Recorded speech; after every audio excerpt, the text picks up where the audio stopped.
Hi అండి. అందరికీ good morning. ఈరోజు మనం చెప్పుకోబోయే టాపిక్ ఏమంటే, స్త్రీని భూదేవితో పోలుస్తారు. ఎందుకు? ఆడవాళ్ళని భూదేవితో పోలుస్తారు. నిజంగా లేడీస్‌కి అంత సహనం ఉంటుందా అండి? ఏమో, నాకు మాత్రం ఉండదబ్బా! కానీ సహనం ఉన్నా లేకున్నా చాలామంది ఆడవాళ్ళు కొన్ని సందర్భాల్లో సైలెంట్ అయిపోతారు. మౌనంగా ఉండువాడు జ్ఞాని అనబడును అని అదేదో బుక్‌లో చెప్పినారు కదా అండి! అంటే సైలెంట్‌గా ఉంటే వాడికేం తెలియకపోయినా వాడు మంచి జ్ఞాని, గుడ్ పర్సన్ ఆల్సో అయిపోతాడంతే. అదే మాదిరిగా కొందరు లేడీస్ చాలా సందర్భాల్లో సహనంగా ఉండే మాదిరి కనపడతారు. కానీ అదేం కాదండి. సహనం, కోపం, అంతకుమించి ప్రేమ, అన్ని ఫీలింగ్స్ ఆడవాళ్ళకే పరిమితం కాదు. కొంతమంది మగవాళ్ళకు కూడా ఉంటాయి. కానీ ఆడవాళ్ళను భూదేవితో కంపేర్ చేస్తారు.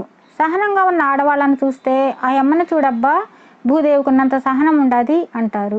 మన కవులు కూడా ఆడవాళ్లను భూదేవితోనే కంపేర్ చేస్తారు చాలా సందర్భాల్లో.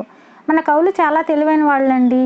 బుగ్గ మీద గిల్లేసి నీ బుగ్గ ఎంత మెత్తగా ఉందో అనేంత తెలివైన వాళ్ళు. ఎందుకు ఆ మాదిరి చెప్పినానంటే, వాళ్ళు ఆడవాళ్ళను భూదేవితో ఎందుకు పోల్చినారు అంటే, భూమి ఒకే దగ్గర ఉన్నట్లు కనపడుతుంది చూడ్డానికి మాత్రమే. కానీ దాని చుట్టూ అది తిరుగుతూనే ఉంటుంది కదా. అదే మాదిరి ఆడవాళ్ళ మనసు కూడా తిరుగుతూనే ఉంటుందేమో. ఐ మీన్ చంచలమైనది అని చెప్పడానికేమో కవులు ఆ మాదిరి వర్ణించి ఉండవచ్చు కదా. మనమే తప్పుగా అర్థం చేసుకున్నామేమో.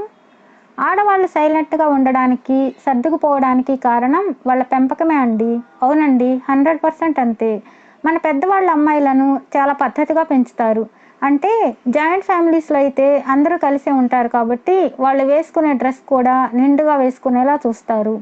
ఇంట్లో వాళ్ళకు కూడా అభ్యంతరకరంగా లేకుండా చూస్తారు. ప్రతిదీ కట్టుబాట్లతోనే ఉంటుంది. స్నానం చేయకుండా పూజ గదిలోకి వెళ్ళనివ్వరు. కనీసం వంటగదిలోకి కూడా రానివ్వరు. స్కూల్ నుండి రాగానే స్నానం చేయకుండా ఇంట్లోకి రానివ్వరు.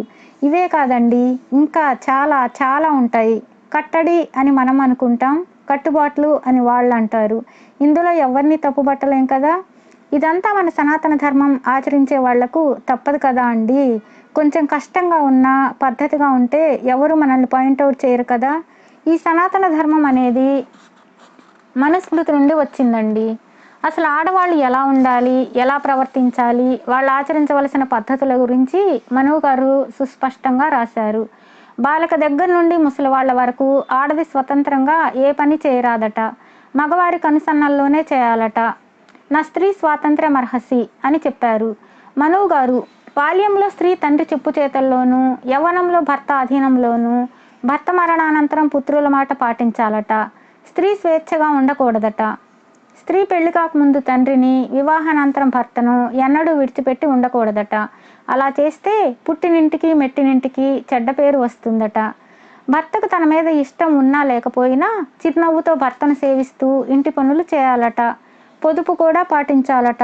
ఎప్పుడైతే స్త్రీకి వివాహం అవుతుందో అప్పటి నుండి భార్యపై భర్తకు సంపూర్ణాధికారం ఉంటుందట.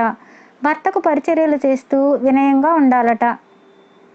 భర్త పోయినా కూడా ఇంకొకరిని వివాహం చేసుకోకూడదట. పితృకర్మల సమయంలో భర్తతో పాటు నియమనిష్టలతో ఆచరించాలట. భర్త ఆచారాలు పాటించకపోయినా, వేరే స్త్రీని మోహించినా కూడా, విద్యా సుగుణాలు ఏవి భర్తకు లేకపోయినా కూడా భార్య భర్తను నిరాదరణ చేయకుండా దేవుని మాదిరి పూజించాలట.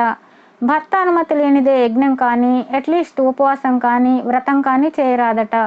ఏమీ వ్రతాలు చేయకపోయినా భర్తకు శుశ్రూష చేస్తే, అంటే సపర్యలు చేస్తూ ఉంటే స్త్రీకి స్వర్గప్రాప్తి కలుగుతుందట. భర్తకు ఇష్టం లేని పని ఏది చేసినా ఆమె వ్యభిచారం చేసినంత పాపంట. భర్త పోయాక ఆ స్త్రీ వండిన పదార్థాలు ఏమీ తినకూడదట. కందమూలాలు తింటూ శరీరాన్ని కృషింపజేసుకొని ఎంత త్వరగా వీలైతే అంత త్వరగా భర్త సన్నిధికి చేరుకోవాలట. పతివ్రతలైన స్త్రీలకు ద్వితీయ వివాహం తగదట. ఇవన్నీ మన మనువు గారు సుస్పష్టంగా చెప్పారండి. ఏంటండి ఇది? ఇవన్నీ పురుషులు కూడా చేస్తే బాగుంటుంది కదా, కానీ వాళ్ళు చేయరు. భార్య చనిపోయిన మగవాళ్ళు చాలా వయసులో తేడా ఉన్న చిన్నవాళ్ళని చేసుకుని బాగా ఎంజాయ్ చేయవచ్చా? పాపం కదా, వాళ్ళకేం సరదాలు ఉండవా అండి?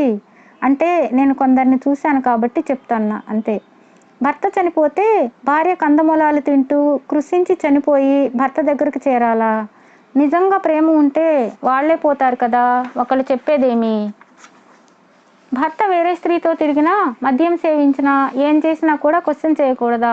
పాపం కదా అండి. ఉన్నంత వరకే కట్టుబాట్లు ఉంటే బాగుంటుంది, కానీ మరీ కట్టడి చేస్తే ఎప్పుడో ఒకప్పుడు విసిగొచ్చి పూర్తిగా ఎదురు తిరిగితే ఏం చేస్తారండి? ఏమీ చేయలేరు కదా. ఎక్కడ ఒక్కడ మూసుకోవాల్సిందే కదా. అసలు ఆడదంటే ఏమనుకున్నారండి? ఏదో పెద్దవాళ్ళకు రెస్పెక్ట్ ఇచ్చి ఒదిగి ఉంటారు, కానీ చేతకాక మాత్రం కాదు కదా. పిచ్చిది, అమాయకురాలు అని ట్యాగ్ కూడా వేస్తారు కదా అండి. అసలు ఈ కట్టుబాట్లు భరించలేకనే ఇప్పటి లేడీస్ కొందరు ఒక స్టెప్ ముందుకు వేస్తూ ఉన్నారు. వాళ్ళని ఏమంటున్నారు మీరు? నేను చెప్పను, మీరే చెప్పుకోండి.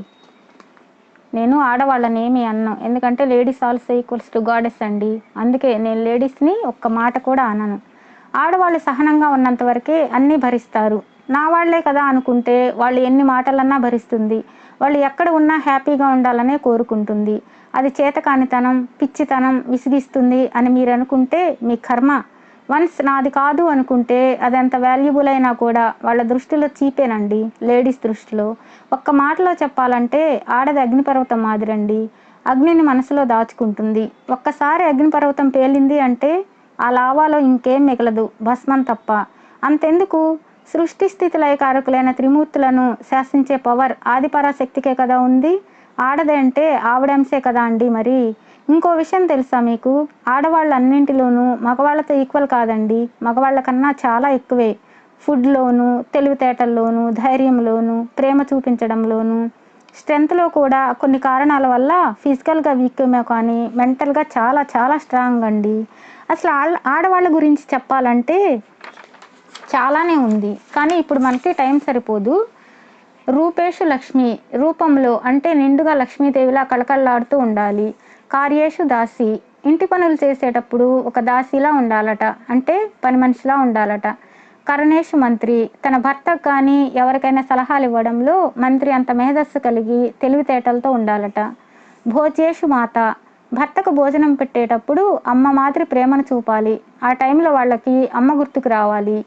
శయనేషు రంభ, పడక గదిలో రంభ మాదిరిగా ఉండాలట.